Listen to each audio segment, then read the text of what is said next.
O segundo motivo pelo qual Paulo demonstra que os irmãos tinham condições de tratar as questões, lavar a roupa suja dentro da própria casa, sem levar para fora, era o seguinte: os cristãos também receberam a dignidade de futuramente julgar os anjos. Vocês não apenas receberam dignidade de Deus para que no futuro, no grande dia do juízo, viesse participar com o grande juiz Cristo, julgando o mundo, mas também conferiu ele a vocês a dignidade de julgar até mesmo os anjos que caíram, que se rebelaram. Se deu ele dignidade a vocês de julgar até mesmo os anjos em questões, em causas que têm a ver com a eternidade. Quanto mais então as questões desta vida. Se Deus conferiu a vocês condições, dignidade para chegar no tribunal celestial e se assentar ao lado do grande juiz, do seu trono, para julgar os anjos em questões muito maiores do que qualquer questão terrena, não tem vocês então condições de julgar as questões dessa vida? Mais uma vez a pergunta é retórica, mais uma vez aqui a questão é: claro que vocês têm condições. Então por que é que vocês pegam situações entre vocês e deixam sem tratar? Ou por que é que vocês, ao verem problemas entre vocês, ao invés de resolverem dentro da esfera eclesiástica, dentro da igreja, no corpo de Cristo, levam essas demandas para fora? Vocês não podem fazer isso. Vocês precisam tratar os problemas entre vocês, dentro da própria igreja. Verso 4 a 5 ressalta o que Paulo havia dito então, com essas perguntas retóricas,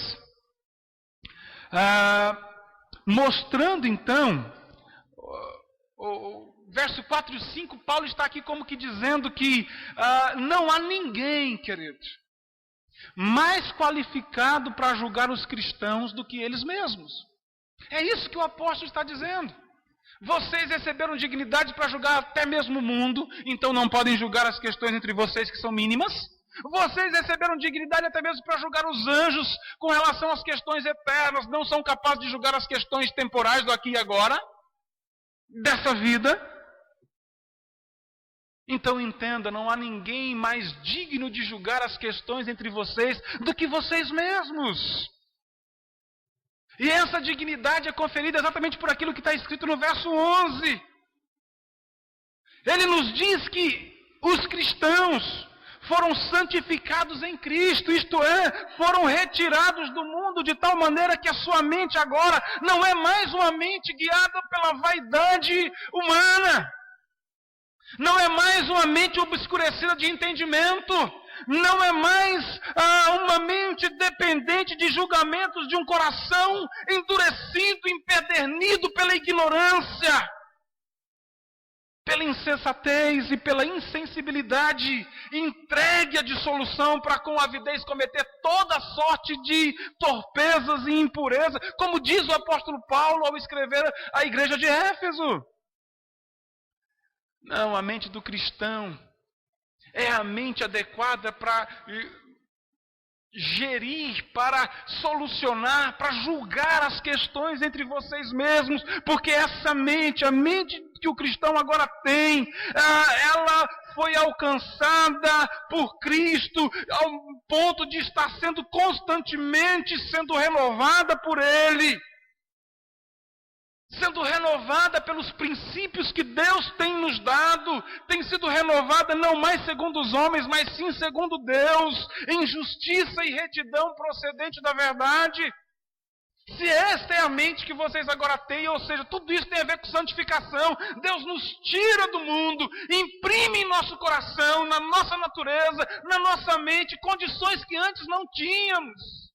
Condições essas forjadas pela própria palavra de Deus, pela verdade que nos libertou, pelo próprio Cristo. Coisas essas que o não cristão, que os injustos, que os ímpios não possuem. É por isso que vocês são os melhores para tratar os problemas entre vocês.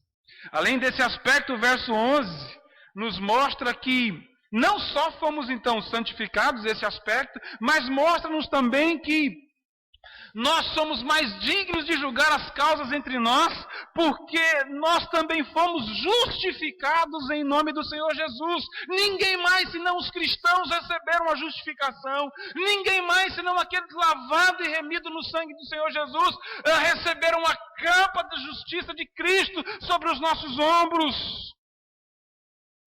Somente os cristãos podem sentir sobre os seus ombros o manto da justiça de Cristo. Justiça essa que nos foi concedida não segundo a pena de talhão, olho por olho, dente por dente, mas sim justiça que nos foi concedida pela graça. Justiça dada a pessoas injustas, justiça conferida aos cristãos mediante o sofrimento de dano próprio de alguém que era justo, para que injustos fossem libertos do dano que mereciam.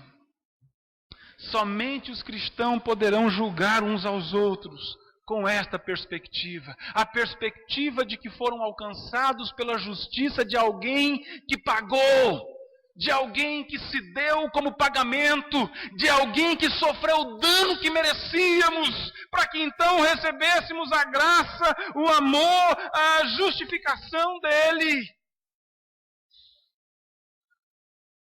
Somente os cristãos poderão julgar, querido, tendo essa perspectiva de justiça. A justificação recebida em nome do Senhor Jesus e aplicada pelo Espírito Santo. É por isso que Paulo então diz: tais foste alguns de vós. Vocês foram pecadores. Vocês foram injustos. Não podiam julgar como hoje vocês julgam, mas hoje vocês foram santificados. Foram justificados em nome do Senhor Jesus e no Espírito do nosso Deus. Quando uma pessoa é levada a um tribunal público, via de regra, a motivação de quem levou aquela pessoa ao tribunal é pagar mal com mal. Via de regra, quando alguém leva alguém para o tribunal, faz um processo, entra num processo, numa demanda contra o outro, a motivação que está impelindo ele a fazer isso, que está dirigindo ele a tomar essa decisão, é pagar mal com mal. Calvino chega a comentar esse texto nos dizendo que a motivação tem a ver com ganância. Não apenas pagar mal com mal, mas tem a ver com ganância de querer aproveitar a situação, então, para tirar muito mais proveito do que aquilo que era até mesmo justo.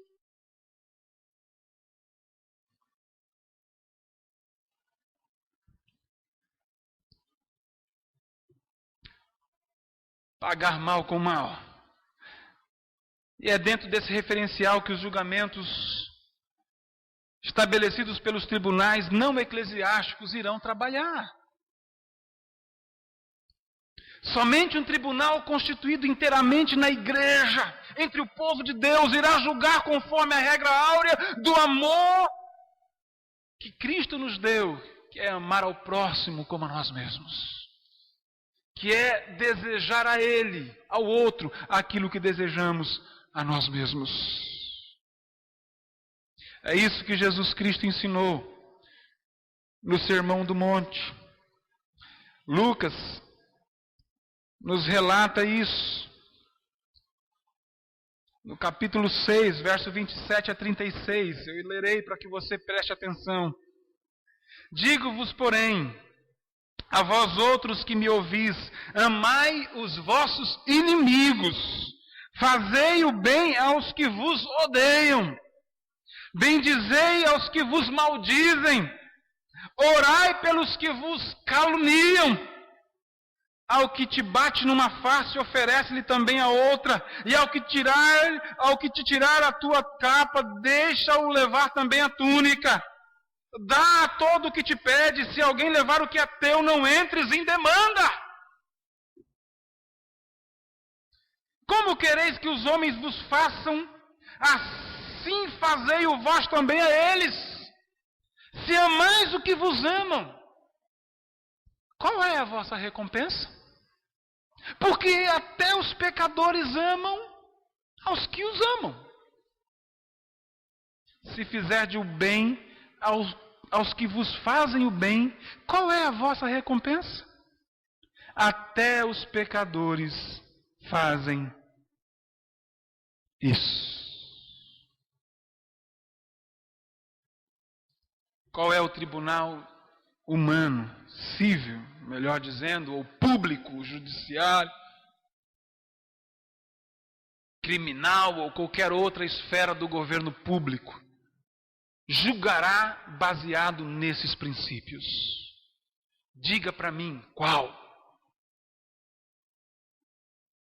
Nenhum.